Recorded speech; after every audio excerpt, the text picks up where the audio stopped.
Assalamualaikum warahmatullahi wabarakatuh. Selamat sore pemirsa Tegar TV dimanapun Anda berada. Jumpa lagi kita dalam dialog spesial. Kali ini hadir di tengah kita itu Kepala Balai Veteriner Lampung, Bapak Dr. Hewan Suryantana, MSI. Terima kasih nih Pak Dr. Hewan. Terima kasih. Bukan yang pertama. Dan bukan yang terakhir juga. Bosan-bosan juga nih Pak Suryantana. Di samping Pak Dr. Hewan Suryantana, beliau adalah Dr. Hewan Anwar Bahri, Kepala Bidang Kesehatan Hewan dan Kesehatan Masyarakat Veteriner atau Pejabat Otoritas Veteriner Lampung. Assalamualaikum, Tabipun. Terima kasih juga ini Pak Dr. Hewan Anwar Bahri. Terima kasih, sama-sama Pak. Ya, karena kita pemirsa Tegar TV dimanapun Anda berada, tema kita ini terkait merebaknya penyakit PMK. Temanya adalah upaya antisipasi merebaknya penyakit PMK di Lampung. Ya, pemirsa Tegar TV, sebelum kita ke tema ini, baik Pak Suryantana dan Pak Anwar Bahri, ini juga perlu dijelaskan ini karena ada dinas ya di provinsi, ada dari laboratorium balai ya kan. Ini job desk-nya itu apa bedanya kira-kira Pak, biar pemirsa Tegar TV juga mengerti itu. Silakan Pak Suryantana. Baik, terima kasih Pak Umar. Assalamualaikum warahmatullahi wabarakatuh. Waalaikumsalam. Selamat sore Bapak Ibu sekalian pemirsa Tegar TV. Mohon izin Pak Umar, kami sampaikan bahwa kami dari Balai Veteriner adalah laboratorium veteriner, laboratorium penyakit hewan atau kesehatan hewan di bawah Kementerian Pertanian. Tugas pokok fungsi kami adalah melakukan diagnosa, penyidikan, dan pengujian veteriner dan produk hewan, begitu. Jadi dengan tugas itu sudah tergambar bahwa tugas kami adalah melakukan pengujian yang outputnya adalah suatu diagnosa atau penetapan penyakit, begitu ya. Penempatan jenis penyakit untuk menjadi bahan tindak lanjut dari teman-teman dinas, Bapak Ibu di dinas, merencanakan kegiatan atau program selanjutnya untuk menindaklanjuti jika ditemukan suatu penyakit. Gampangnya seperti itulah, gitu ya Pak ya. Jadi kami lebih cenderung ke teknis untuk melakukan pengujian yang menghasilkan diagnosa, begitu. Ya. Ya, artinya keterkaitan dengan dinas. Ya, kalau keterkaitannya sangat erat Pak ya. Jadi kami saling membutuhkan ini. Karena hasil pengujian kami tidak ada artinya jika tidak ditindaklanjuti sesuai dengan kewenangan Bapak Ibu di dinas, begitu Pak. Ya, kami memasaknya gitu ya. Kami menyiapkan bahan untuk masak dan memasaknya. Beliau-beliau ini yang akan menghidangkan dan harus seperti apa selanjutnya gitu loh ya. Kasarnya gitulah, analoginya begitu ya. Jadi kami sangat-sangat membutuhkan dinas sebagai pihak yang punya kewenangan untuk melakukan tindak lanjut dan mempunyai kewenangan juga untuk menetapkan kebijakan-kebijakan terkait dengan kesehatan hewan dan kesehatan masyarakat veteriner maupun dunia peternakan secara umum gitu. Ya. Kalau Pak Dr. Hewan Anwar Bahri, ini menarik juga, Kepala Bidang Kesehatan Hewan dan Kesehatan Masyarakat Veteriner. Ini juga perlu dijelaskan nih Pak, atau garis miring Pejabat Otoritas Veteriner Lampung, itu jobnya atau tupoksinya Pak, silakan. Baik, makasih Pak Umar, pemirsa Tegar TV yang pagi sore ini ikut online. Kami sampaikan bahwa Dinas Peternakan dan Kesehatan Hewan Provinsi Lampung itu membantu Pak Gubernur untuk menyelenggarakan urusan peternakan dan kesehatan hewan. Nah, saya di bidang kesehatan hewan dan kesehatan masyarakat veteriner lebih spesifik lagi.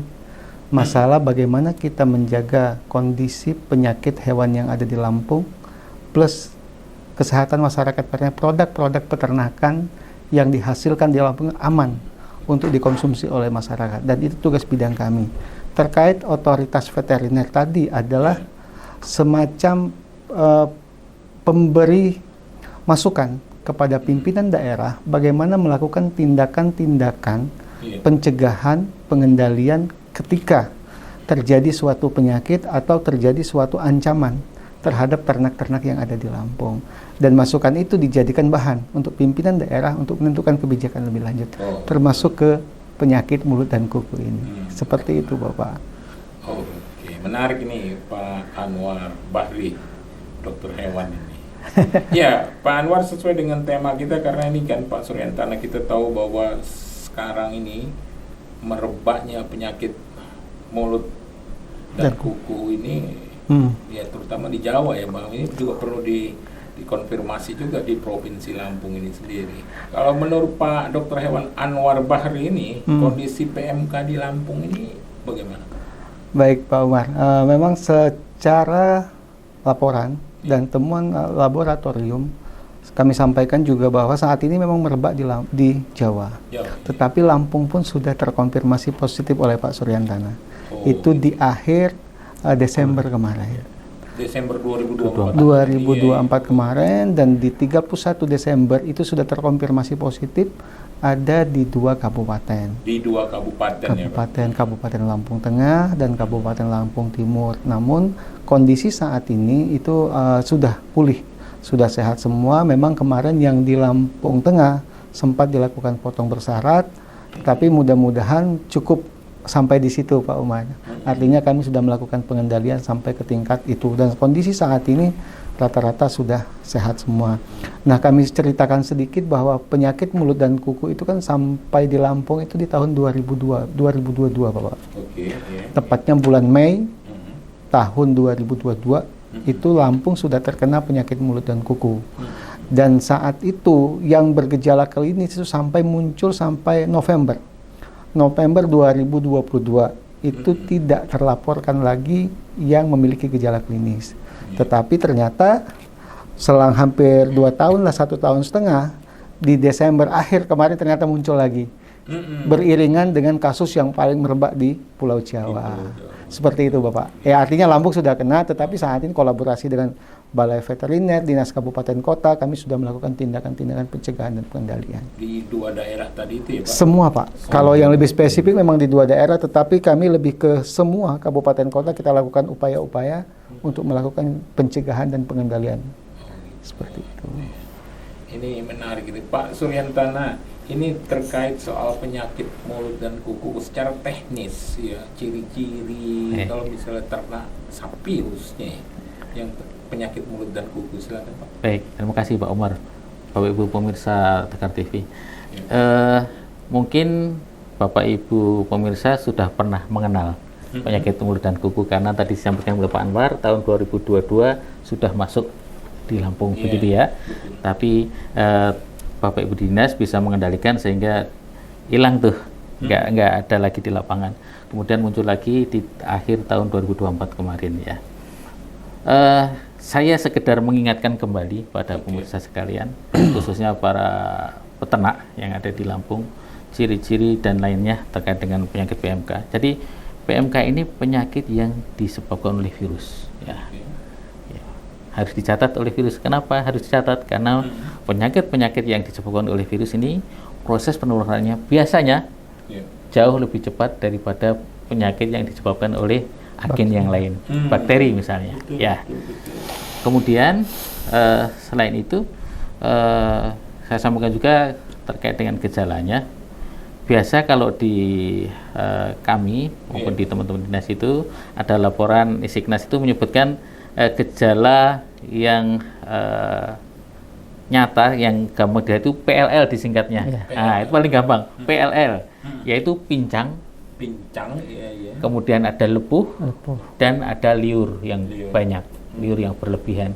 Kenapa pincang? Sesuai dengan namanya, penyakit mulut dan kuku, karena ada cedera di kuku, ada luka di kuku, ya, jadi dia pincang, ya.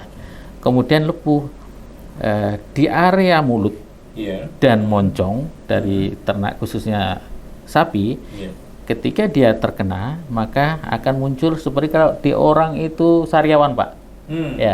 Baik itu bisa di gusinya, bisa di lidahnya, bisa di rongga mulutnya, palatumnya atau istilahnya apa ya, atap langit-langit mulut, kemudian juga di moncongnya, di sekitaran mulut begitu ya. Itu akan muncul lepuh-lepuh begitu. Kemudian satu lagi liur yang berlebihan. Kenapa? Karena ada luka, ya. Pasti ada luka. Seperti kalau kita sariawan lah, kan sepertinya terasa liur ini akan keluar terus begitu ya. Nah, demikian juga di sapi, ketika dia ada lepuh di mulutnya, pasti akan bereaksi juga air liur yang berlebihan. Itu yang paling mudah, Pak. Kemudian kalau yang lebih detail lagi bisa terlihat atau bisa terbaca bahwa temperatur tubuhnya meningkat. Bisa di atas 41 derajat Celcius. Kalau suhu normal itu sekitaran 37,5 begitu. Jadi dia ada demam gitu ya. Suhu tubuhnya, iya, gitu ya. Itu meningkat. Kemudian panas, pasti. Kalau ada infeksi, ada infeksi itu bisa. Ya, demam kan? Ya, betul. Gitu. Kemudian hewan terlihat dia pasti nafsu makannya turun. Nah, mulutnya luka kan pasti turun ya. Nah, betul. Kemudian dia juga bermalas-malasan, maunya berbaring aja, karena kalau mau berdiri sakit kakinya. Ya. Kemudian untuk ternak betina di puting susunya itu juga akan terlihat keropeng atau terlihat luka begitu ya. Kemudian yang lainnya untuk gejala umum penyakit seperti yang lainnya lah begitu ya. Tapi yang utama itu tadi, ingat PLL ya. Pincang, ada lepuh, baik di mulut dan sekitarnya maupun di kaki atau di puting susu kalau untuk ternak betina.